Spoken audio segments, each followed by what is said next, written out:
Well, Pleasure. speaking of money, speaking of the Pope is going to talk about it. He has been vocal in the past about creating a global economy that works for everyone, the need to address inequality as well. Oddly enough, after visits by popes in the past, 3 visits came shortly before major stock market downturns. Pope John Paul, 1999, the tech bubble was forming then. Pope Benedict in the spring of 2008, right before the credit crisis. Now Pope Francis visit. Money Manager's Jimmy Lee, he is with me. He is a bull in the short term, bear Tai Young here as well. So Jimmy, first and foremost, will the Pope's visit to the U.S. somehow carry over, hurt stock market sentiment? Well, Deirdre, this is great for TV, but I really believe that it was all coincidental. In fact, I saw something on your news channel today that when Pope Benedict visited in 2008, the stock market was actually up 4% for the week. What I think is interesting, though, is that we also have the Chinese president here. And could you imagine if we would have added to the picture we saw yesterday with the president, vice president, and the Pope, if we would have the Chinese president to that picture? But I think China is what's causing all the disruption in the marketplace today, and I think that's a big news.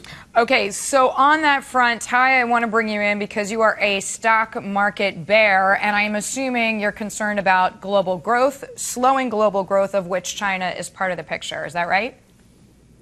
Well, there's no question about it, and Deirdre, and maybe the Pope is here. Maybe God sent him because we need hope and we need encouragement. But if we look at the market, the fundamentals of the market for growth right here are just aren't there. 6-7 years ago, Wall Street and Main Street decoupled, and the economy's been growing very anemically, while the market is way overvalued. It's grown very, very quickly, and what we're seeing here so far over the last month or so is the market coming back down to the levels of growth of the economy. The fundamentals just aren't there for the market to continue up like it's been going up over the last year or so. So, Jimmy, what is your take on that? Some people are saying when you start going through the earnings that we're seeing so far, what's missing for a lot of companies is revenue growth. That is to say, they're able to crunch their margins, they're able to deliver on the bottom line because they're becoming more efficient, but they're not growing sales. Well, I agree with that, and I know that we all hope for more revenue growth, but I still believe that we're in a business expansion here in the U.S., and we were overdue for a correction. So, Deirdre, we needed to have that correction. We've had it.